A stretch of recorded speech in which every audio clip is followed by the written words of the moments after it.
Welcome to the third and final episode in a Legendarium series about the history of Thanksgiving. In Part 3, Red Pennies and Ragamuffins, we will talk about the strange twists and turns the holiday took into the form that we enjoy each year. During the year 1863, the tradition of having the president pardon a turkey on Thanksgiving started the very first official year of the holiday. The Lincoln family had a live turkey sent to the White House for their dinner in 1863. Lincoln's young son Tad saw the animal soon to be killed and placed upon his dinner table.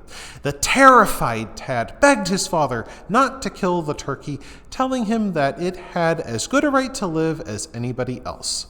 Touched, President Lincoln made the turkey a family pet who lived out its days in the White House. Yet it would be one of the few turkeys so fortunate. Future presidents followed Lincoln's tradition of having live turkeys sent to the White House and sometimes posed for pictures with them. However, after the reporters had taken their photographs, the presidents had the turkeys killed and served up. That grisly tradition only ended, much to the relief of turkeys everywhere, when President Kennedy renewed Lincoln's tradition of pardoning the Thanksgiving turkey. Today, pardoned turkeys go to a historic farm to live out their days. Another one or two are sent with the pardonee, but they wind up as unwilling guests on the president's dinner table. Yet it would take more than a generation after President Lincoln's murder for the southern states to fully embrace Thanksgiving. With many embittered following the Civil War, many Southern politicians and notables tenaciously resisted the importation of what they called a Northern abolitionist holiday into their home states. It would only be slowly and gradually throughout the 1870s that Southerners began celebrating Thanksgiving as well. By doing so, they added some signature dishes to the Thanksgiving spread, including collard greens, which became green bean casserole, and of course, cranberries. Texas would be the holdout, with Governor Milo Roberts officially banning Thanksgiving in the 1880s, and it would not be until the Confederate veteran left office that Texans could enjoy Thanksgiving. And by the late 19th century, a new Thanksgiving tradition began in northern cities called Ragamuffin Day.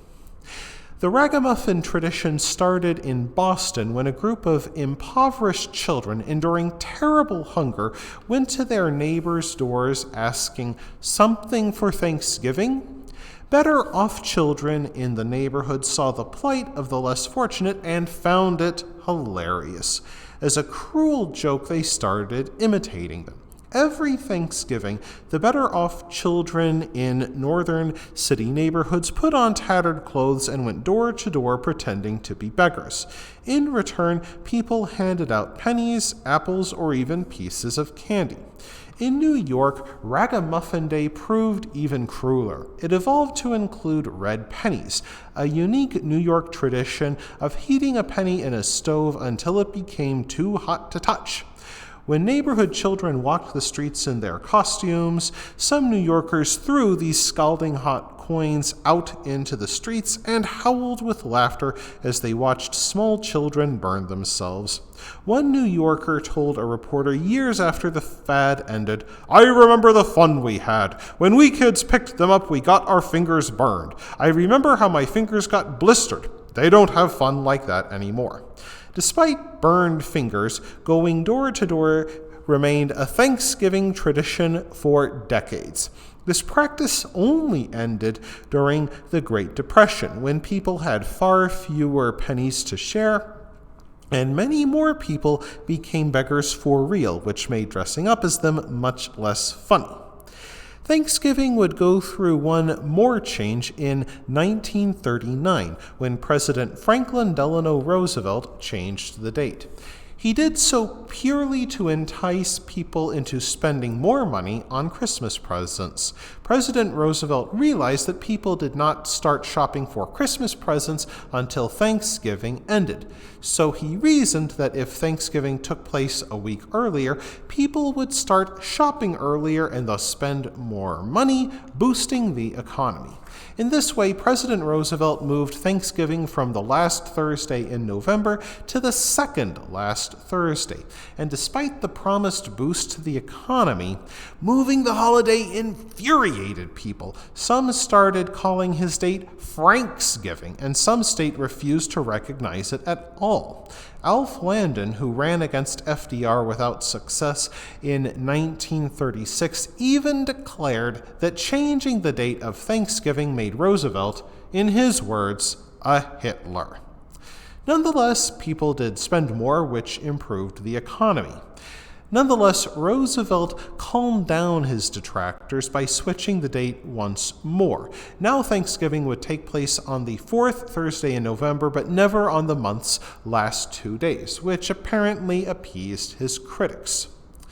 During President Roosevelt's administration, World War II erupted, which meant strict rationing. Most supplies of meat and grain went to support the troops overseas. So, both for everyday meals and Thanksgiving feasts, people had to get creative with the substitutes they had available.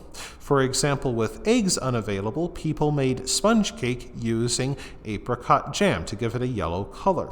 In order to make sour cream very popular in Eastern European households, they used potato flour. With most meat going to support the troops fighting overseas, food manufacturing companies came up with vegetarian alternatives like walnut cheese patties and creamed eggs over pancakes. With turkeys not available since they were being sent to troops overseas, American families used the bits and pieces left over, namely tongues and feet. They were often braised and made into casseroles. After World War II ended, of course, the rationing system ended and Americans went straight back to turkey.